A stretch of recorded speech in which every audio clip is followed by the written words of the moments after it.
close, the Hulk Hogan of the NFL. Three-time Pro Bowl linebacker Kevin Greene still crazy after all these years. He's up close, up next. Live from the ESPN studios in Los Angeles, here's Chris Myers. Hi, how you doing? Welcome to the program, and thanks for joining us. In a moment, we'll be hooking up with Kevin Greene, the fine linebacker of the Carolina Panthers. Right now, we are experiencing some difficulty in that transmission, so when we correct the problem, we will be talking live with Kevin Greene. He's in North Carolina, the Bluegrass State. We're here in California. It's kind of in a state of flux. In the meantime, while we're correcting that problem and getting ready to talk to Kevin Greene, a glance back at some of the other people who have played in the NFL and spent some time to join us here on the Up Close program in the past year or so. We begin with Steve Young, the quarterback of the San Francisco 49ers, talking about, of all things, milk. I think milk is a great thirst quencher. People they underrate it. I think if it's ice cold, especially non-fat because it goes down a little smoother, to me, you come off the field and go with milk, and that's not a plug for milk. I mean, they don't need that. They don't need it. But I just tell you the truth. I mean, I think milk gets a bad rap for being kind of sticking to your tongue, you know. I kind of like it. Well, what about when your teammates, the linemen, the big go out and have a beer, a pizza, you sitting there with a pitcher of milk? Well, no, I mean, it's mostly a joke nowadays. The guys are like, well, give the Mormon kid a milk, we'll chug contests and that kind of thing. But that's more of a gimmick. I've matured into soda now. Emmitt Smith, Barry Sanders, you've handed off to both over your career. Pretty fortunate. If you were in that Super Bowl, Rodney, and you needed one of those guys, which one would you take to win the game? I have been fortunate. I don't think there's anybody else. Don't sidestep this one now. I don't think there's anybody else that's handed off to both those guys. You're right. You're the only quarterback who's had that benefit. So, I mean, it's... so you won't upset anybody. They understand this debate. I would take out the fullback and put them both in the backfield. I knew you were squirming in the commercial trying to come up with an answer there. We know about their styles. Really, they're that close. You really wouldn't take one over the other. And they're both different. They're both different. I think that Emmitt is more of a straight-ahead runner. He's going to get those tough yards for you, and also he's going to make some big runs for you. Okay. Barry's more of a slasher, and you know the difference. I know all that. But they're both very, very talented, and I think they're both the two top running backs in the game. And when playing at Oklahoma, you said you needed to hurt people. Some of the things that we recall, you needed it like water, and that without football you might as well be a corpse. I mean, these were some of the things that you talked about. So that anger that you had built up, and also this passion for the game, you said it was difficult. How did you get through it? Well, that was the only way that I could find a way to excel in my life. That's the one thing that in my life I knew that I was good at. And I liked myself back then for that. I could take the anger that I had inside me, and wherever it came from, I knew how to channel that anger on the football field. Where do you think it came from? Did you ever wonder about that? It comes from anything. It comes from frustration at school. It comes from frustration from my relationships with my girlfriend. It comes from frustrations at home with my family. But you could channel it to the football field only. Anytime that you can, cold-cock somebody in the football field, whether they're watching you or not, that makes you feel good. At least it made me feel good. To watch something, come out of an orifice makes you feel good. Let me ask you about what it takes to be a middle linebacker in the NFL. Give us the mindset. I'd say the mindset is of a player who plays every down, has to play through injury, understands the defense, is a quarterback of a defense, and man, just goes all out on every down. Makes every hit, makes hard hits, intimidates his opponent. Yeah, do you have to be mean? You have to be mean. There's a certain extent to which you have to be a mean, tenacious type of football player. Describe mean. Going out, hitting guys, giving it all you got when you make contact with somebody. So you're not just tackling. Not just tackling, but, being a tough-willed guy, being the guy in the huddle when guys look up and they're tired in the fourth quarter, game is on the line, they look to somebody, you look to somebody in the huddle that's, man, this guy, he's still going hard, he's still concentrating. That's what I mean by toughness. You've talked before about your fear, and we all have a fear of dying, but for you, fear of death was greater at one point in your life. I think at one point in my life, I was just really afraid of death. I mean, I think I thought about it constantly. So I don't want to die. I'm afraid to die. I don't want to be put in the ground. I don't want worms to, I mean, I think all of us have things that we're afraid of. That was one thing I think that I was really obsessed with at one point. Now, death is a part of life, so it doesn't really bother me. Yeah, I was to say, how did you get over it? How did you deal with it? you know, basically I just became, you know, closer to God, and, you know, I deal with it. Now, I mean, I know that when I die, I mean, I see my Lord and my Savior, so that's how I deal with it. So spiritualism, because then death, not necessarily the end. It's not the end. One time I just felt like that was it. You're in the ground, and I don't know how long you stay in the ground. Do you stay there when they come to get you or whatever? But, you know, I feel different about it now. How do you control your mood on the football field versus when you're off it? On the field, you know, it's kind of the same way on the field, too. So you can have a mood outburst on the field? On the field, too, at any time. You know, I can go through an entire game for like 3 quarters and don't really say too much to the players. You know, let Jim Kelly call the plays, let the coaches do their job. And 4th quarter, it'll just hit me and just, hey, wait a minute, I need to start touching the ball. You know, I started talking to Jim, started talking to the coaches, and get real angry if we're not moving the ball with the plays that we're using. You know, I get real angry at the coaches and some of the players that, hey, we need to change something, we need to make something different. Physically, have you ever hit your wife in your 14 years of marriage? Oh, no, definitely not, and she'll attest to that. And again, this incident that day scared the heck out of me. I'm not a guy that's used to losing control. If people that know me, people that have seen me under stressful conditions, see how I react. And for me to get the way I was that day really scared me and made me go right away and find out why. Why is this happening? You have gone to counseling, a therapist. What have you learned from that so far? Just learned a lot about myself, first of all, some of the things that drive me, why I'm so driven to be successful, why I'm so driven to help other people, and just overextend myself. Do you need to slow down? I really do, and that's one of the things that this is teaching me, is how to prioritize and think about the things that are most important in your life, and don't take for granted your family, the people who you think are just going to be there through everything. They need you a little bit more than you think they do. You've dealt with racism at different levels growing up as a player, as an athlete, and still a war that you continue to fight. Take us back if you can, and this to me was a scary example. It was 1991 when you suffered an injury, you played probably about 5 games, probably your most frustrating year, and letters you received from people that were very, very insulting. They were insulting to me, they were insulting to my family, and they were insulting to not only my race, but to whites as well as every other race. What do they say? What you can tell us? Just different slangs like blacks are gorillas and go back to Africa. You're the reason why diseases are being spread around and things of that nature. And, is this based on the? I mean, where's this come because of the injury? You know, I don't know what their motive was. I think the fact that I was making X amount of dollars, a lot of money, and they saw a player who they might have perceived to have been dogging, flat dogging, whatever term they put on it. They just felt it's not right, which they have no control over. If a person's injured or a person's hurt, you're supposed to respect that. But was that the worst example you've seen of, I guess we can call it ignorance as much as racism? It's ignorance. It's totally ignorance. And the sad part about it is racism is not inherited. It's taught. So they had to have gotten it from their parents and so forth and so on.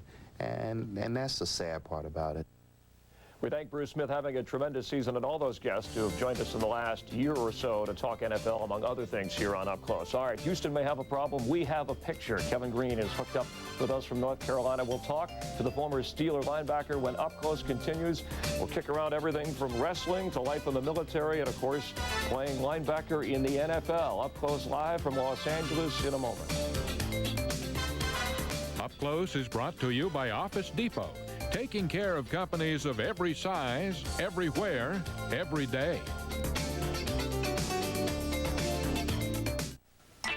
This is my idea. This is my dream. In the last 10 years, over 6 million people have taken the bull by the horn. This is my chance. This is my break. And blazed their own trail. This is my life. It's hard to say where they found their courage, but chances are they found their supplies at Office Depot. Since 1986, we've helped businesses succeed with everything from Uniball Vision rollerball pens from Sanford to brightly colored 3M Post-it notes, all at the best prices guaranteed. Office Depot. This is where I take care of business.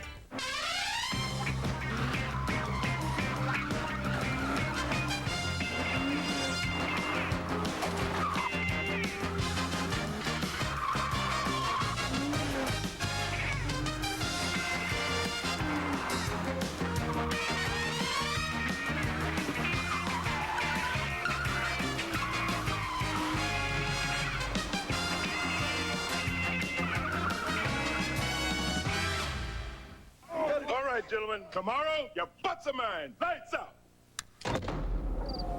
Man, I'm hungry. Russell Athletic Wear is made to handle the toughest situations on and off the field. Hot dog, French fries, hamburger, tacos grande, pizza. Coach, going somewhere, ladies.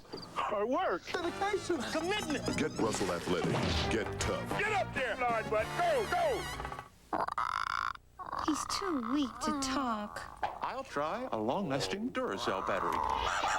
Wow, it's great to be back! Hey, I just flew in from the coast, and boy, are my wings tired. Actually, I'm strong as an ox. All right, a horse. Okay, a parrot. Bada boom, bada bing! Oh, baby! Oh, I'm killing myself. But seriously, I love you people. You're beautiful. The Copper Top. No battery is stronger, longer. The doctor sent me home sick. My wife said flu. I said flu. I walked.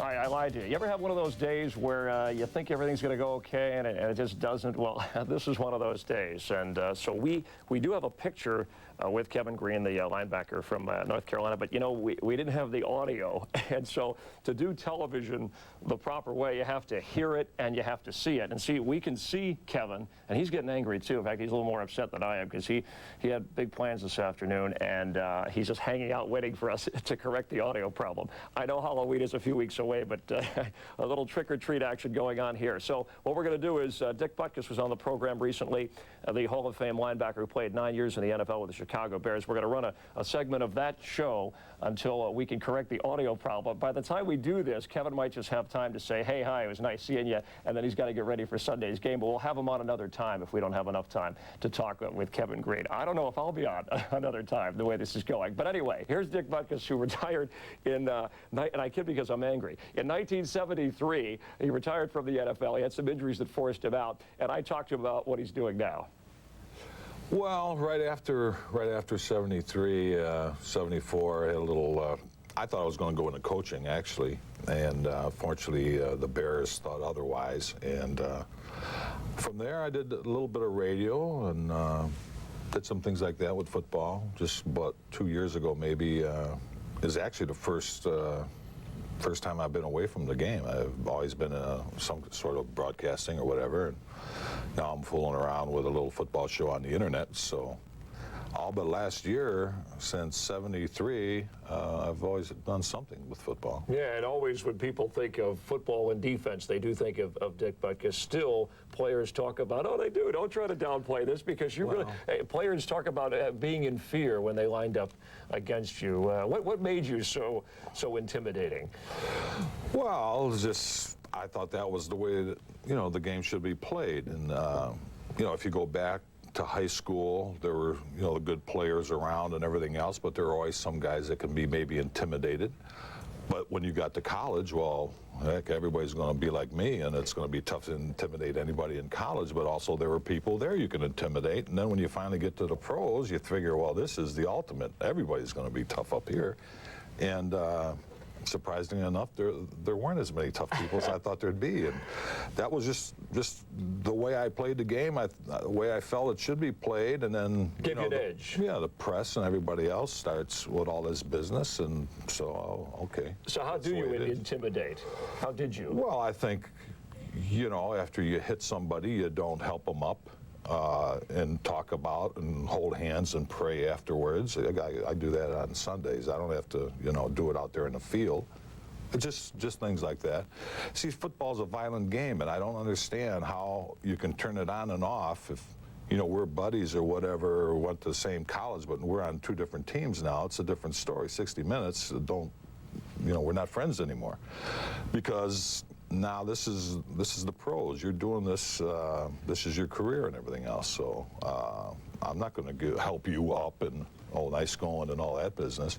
There might be some doubt as to whether I'd say hello to you after the game. So you were mean intentionally. Well, I don't know if that's mean. Well, unfriendly, rude. Well, maybe in the 90s, that's what how we would phrase it. You know, I'm not slapping hands and asking about the family before the game. It just wasn't done. And not only just me. I mean, That's the way it was throughout the league. Did you ever level a guy and nail him, and he laid there a while, and you wondered, like, maybe if you went too far, or if you injured him, you worried about it? No. You didn't worry at all? So you really... No, because I don't think I'd be worried about me. I mean, there were people coming after me, you know, in the front, from the side, in the back. And as the years went on, you know, that's like a little feather in somebody's cap. I mean, there's a center with Kansas City. I mean, this guy was Rudney or whatever. I mean, this guy was doing everything but hitting, you know, me on the bench. But it's good. It would have been a little flag. Oh, geez, I knocked Butkus out or whatever. See, back then, and again, it wasn't just me. It was just understood that if you got hurt during a game, you do not let anybody know that. You get your ass off the field whatever way you can, and that's it. Then we'll maybe have the medical people come to you. Now, it's like, you know, an Academy Award. The guy's head's down, the helmet, don't move the helmet, everybody's around him. Then all of a sudden the helmet comes off. Ah, there's the camera, and we off the field we go. I'd be embarrassed about that myself. When you delivered the big hit on somebody, what kind of message were you trying to send? The message would be that anybody else on that team, this is what you're going to, you know, have to look out for, because it might be a case where someone's going to be thinking about that hit, drop the ball, maybe forget about holding the ball, and it'll help our team win, which back then we needed all the help we could get. All right, 9 seasons, only 2 winning Bear teams. Is it true? Some players said that you bit fingers. In fact, there was even a rumor that you bit a referee's finger in a game. Yeah, that was down in Miami. It was an exhibition. Well, was it true or not? Of course not. No. I mean, really, how can you bite someone through the mask and everything else? It was in Miami. It was a August exhibition game, and back in those days, the first team guys had to play everything. I mean, it's not like now where, oh, I think I'm going to play 30 plays of this game, and then I could sit down. It was hot and humid, and I told John Johnson, one of our defensive tackles, you know, the best way to do this is get in a fight and we're out of here. And that's what happened, and then all of a sudden they point to me, and I didn't even start it, and the official says, oh, you, to Dooley, our coach, Jim Dooley, says, he's out of here, he bit me or something. I says, what? Well, all right, this is... So nobody, but if somebody puts their finger in your face mask, you would probably. Well, you know, who knows different. at the moment. That's the spur of the moment. I don't know. Is it true that you once punched out a window on an airplane to get more air? I don't know how that would be possible, but this is the legend of Dick Butkus. Yes. Ed O'Bradovich is the one who said that. Oh, well, I didn't punch it out. It was, we were on a small plane. It was during a strike of some sort. We're playing in an exhibition game, and we're in a prop plane, and I just went like that or something, you know, whatever the reason, and the window fell out. So, did air come in? How come you weren't sucked up like Goldfinger? It was hot somewhere. We were down in Memphis or something, you know, an exhibition season, and it popped out. See, that's the thing with these stories. I mean, they just keep getting bigger and bigger. But these are good stories, and you can put them in your book, which we'll address here. Before we take the break, you like reading Shakespeare through all these days of being a tough, mean linebacker? How does one person with that kind of mentality enjoy Shakespeare? Well, it was a writer, a guy named Bob Billings out of Chicago, and we did a book back when I was playing, and he was into Shakespeare, and he changed the words to, like, you know, to pertain to football, like alas, poor Nitschke, I knew him well, and all that.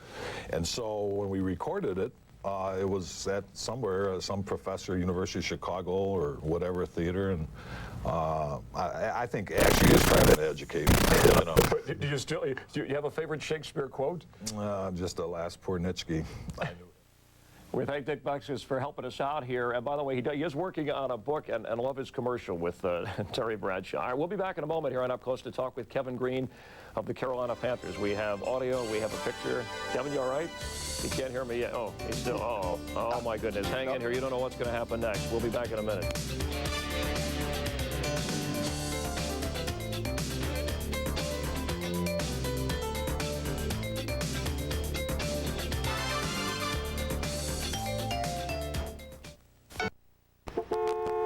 Congestion choking, open space disappearing.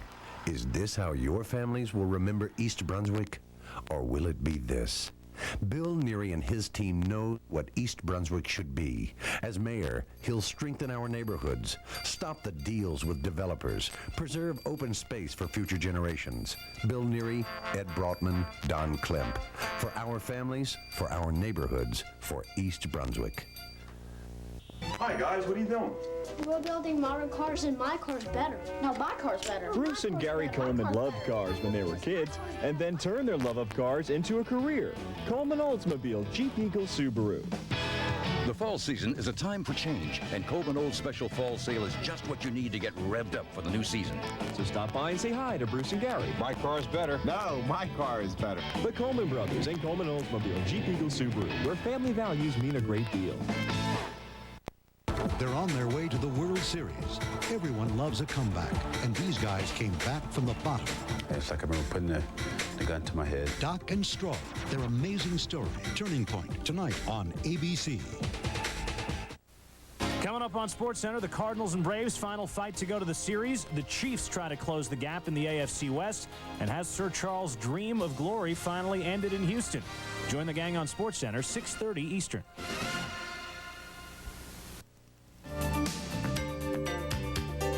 Have you talked to OJ or attempted to contact him? Has he attempted to contact you? No, I'm not going to talk to OJ. You don't think you could do him some good? No, I'm not going to talk to him. If he wants to talk to me and talk about the truth and stand up and be what I consider a man, then I'll talk to him, but I'm not going to talk to him. Wow, he said it on Up Close, Tuned In Friday. Listen to what Derek Coleman has to say about his health, his attitude, and his team. That's Friday. We'll talk Who's. Up next, stick around, more NFL with Kevin Green of the Carolina Panthers. Where does he rank among the best outside linebackers of all time? Heartburn medicines have been around for years. First came Tagamet, then Zantac, then Pepcid. But the newest, Axid, now in non-prescription strength as New Axid AR. So effective, it can prevent heartburn completely. And here's the proof. We gave heartburn sufferers spicy food like this, and many told us Axid AR prevented their heartburn. Not a little, not somewhat, but completely. New Axid AR. Proven it can prevent heartburn completely. Good chili. 24/7, I used to have to watch my back. My homies call me Smooth. No way, I'm calling my son Smooth. All of a sudden, I'm your son. Kill or be killed. Are you mulatto or just light skinned? Why don't you leave him alone? Do you want a white woman? I like being who I am. You a Republican, you all right. Not scared or anything, right? Should I be? Get on the bus. It's been stimulating. Rated R. At theaters now. Sports news 24 hours a day? What took you people so long? I mean, does it take a genius to realize that some of us out here are marching to a little bit of a different drummer? I mean, it's not like you can say, you know, be here for sports news at 6 or be here at 11. Hey, man, you know, I'm here when I'm here, you know. My mother, she's like, dinner's at 5. I show up at 7, you know. I'm thinking of moving out, you know. Any of you guys need a roommate or anything? Welcome back to Up Close. We're live in Los Angeles, and once again, sorry about all the technical problems. Kevin Green is joining us now from Charlotte, North Carolina, the Panther headquarters. Kevin, nice to see you and hear you again. Thanks for hanging in there with us. No problem, Chris. All right, coming off a big win and an outstanding game for you. Describe for us what it's like, the enthusiasm and the atmosphere, a second-year franchise like Carolina after you spent time with the Rams and the Steelers and enjoyed really a lot of success there. Well, I mean, the excitement is at a very high peak right now. Obviously, the new town, new stadium, the fans is all brand new to everybody, and it's a great feeling. It's a great feeling, too, when you're winning, in which we are. Now, you had 2 sacks in last Sunday's game, giving you 115 in your career. That's good for 6th on the all-time list. Go through for us, once again, what you're thinking, what you're feeling when you go in for the kill. Obviously, I'm just staying focused. I mean, when I come in for a sack, I'm trying to think as physical as I can. I'm thinking physical, and make a play. So everything I do, I mean, I'm not fooling anybody anymore. I'm an old guy, you know, I'm a 12-year guy, and so the speed is really not there anymore. So everything I do is a lot of power, and so I'm really just trying to establish a physical part of my pass rush. And 34 years old. Now, you played 3 years with the Steelers, each time making it to the playoffs, the last year making it to the Super Bowl. But is it accurate to say that the Steelers didn't want to bring you back? That is very accurate, and you know, it's disheartening, but I've learned to move on. I've lived with it. 3 good years with Pittsburgh. It was a lot of fun. I really enjoyed the fans and making that connection with the fans and playing at Three Rivers and being a part of the Steeler defense. But it became evident in the year last year that I wasn't going to be a Steeler. The coaching staff kind of let me know, and the ownership let me know, and you know, it was just time they thought for me to move on. But I found a new home here in Carolina and really enjoy playing for Mr. Richardson and Coach Tom Capers. Yeah, so a little offended. I mean, do you use that when you play now, that the fact that they said I wasn't good enough or didn't want me there, and I'm proving them wrong here? Yeah, I mean, obviously, I think they thought I was, you know, over the hill, this type of thing, and my athletic abilities were deteriorating or whatever. But you know, I'm having a good as year now as I've ever had, and I've played consistent football for many years now. I've not done anything different now than I did the last 3 years with Pittsburgh or the previous 8 with the Rams. I've done everything on an even level. I think just good, hard-nosed, consistent football, and that's the way I play. Second in the NFC in sacks currently, and you know, you mentioned you're an older guy now at the age of 34. Obviously, the Steelers thought that you were past your prime. Right. Are you concerned about that? Are you past your prime? How do you compensate? I don't think I'm past my prime. I think I get more double teams now on a pass rush than I ever had. I mean, ever since I led the league a couple years ago, I've had more attention to my pass rushing skills. But that's just one element of my game. I enjoy playing the run. I'm very physical at the point of attack. I enjoy dropping back in pass coverage. I enjoy pattern reading what the offense shows me and dropping in the zone. I enjoy playing all phases of the game. I don't think my abilities have deteriorated. I think I'm still bringing the funk, you know, like I've always done. And you'll have a chance to show them up close and personal. Last game of the regular season, Carolina playing the Steelers. Now, be honest with me here. You looking forward to that one already? You know something, I didn't understand that. I'm sorry. Well, just that you have a chance to play the Steelers in the regular season, the last game of the regular season as a member of the Panthers, and is that something obviously you're looking forward to based on what you just told us? Yes, it's going to be interesting, obviously, when we play the Pittsburgh Steelers toward the end of the year. And, you know, obviously that'll take care of itself. But, you know, then again, the most important thing right now is beating the New Orleans Saints this weekend, another division game. Yeah, the Saints and a former teammate of yours with the Rams, Jim Everett, the quarterback you'll be chasing. We'll continue with Kevin Green. We're live here in Los Angeles. We'll talk about wrestling and life in the military. Don't go away. We'll be back in a moment.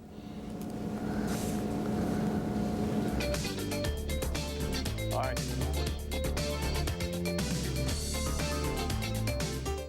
The topical pain reliever arthritis specialists choose for themselves and their families needs no prescription. It's Zostrix. In a national survey, rheumatologists chose Zostrix 11-to-1 over the next leading brand. Rheumatologists choose Zostrix for their own. Look, you're not going to believe this, but Goodyear retailers have lowered prices at an amazing 25% on some of their most popular passenger, light truck, and performance tires. So call 1-800-GOODYEAR. Hurry, this sale ends soon. It's the way it is. You got to prove yourself week after week. You got the right combination, you're going to win. And you're going to win time after time. Keep it simple. It's all about basics. Basics, basics, basics. Let me tell you, you got to get fired up. That's what it takes. When you're hot, you're unbeatable. I know a winner when I see one. From ESPN Labs, a breakthrough in sports coverage. What about an interactive ESPN? ESPN Net Sports Zone, with everything you need to be a better fan. ESPN Net Sports Zone. Welcome back to Up Close. We continue talking live with Kevin Green. He's joining us from Carolina. Kevin, we have just about a minute to go. I know last Super Bowl in Phoenix, you flew over to Las Vegas for a little wrestling match with Hulk Hogan to kind of observe, and you actually have partaken in that type of thing. Is wrestling something that's in your future beyond football? Yeah, I think so. I mean, wrestling has a lot of the aspects of football. It's very physical. I enjoy the physical part of the wrestling. I get to interact with the fans, and I get to slam, you know, guys like Hulk Hogan. So, I mean, I'll be able to make that transition pretty easily. I enjoyed it. Is it something that the Steelers would rather you not do at the time, and of course now with Carolina, something that they're concerned about that might affect your pro football career? I'm sure Mr. Richardson and Coach Dom Capers would like for me to discuss any future opportunities that I have with the WCW. They'd like me to discuss it with them and for them to have the command decision, and I will do so if anything presents itself to them. We've run out of time now because of all the technical problems. Didn't have time to talk about life in the military and your influence, but we'll do that tonight, hopefully on a late broadcast here as we re-air on ESPN. Thanks a lot for your patience. I appreciate it. Good luck Sunday to you and the Panthers against the Saints. Chris, I appreciate it. Thank you, buddy. All right, take care. For Kevin Green, Chris Myers here in Los Angeles, thanks a lot for hanging in there with us, and we'll see you next time, all right? Take care.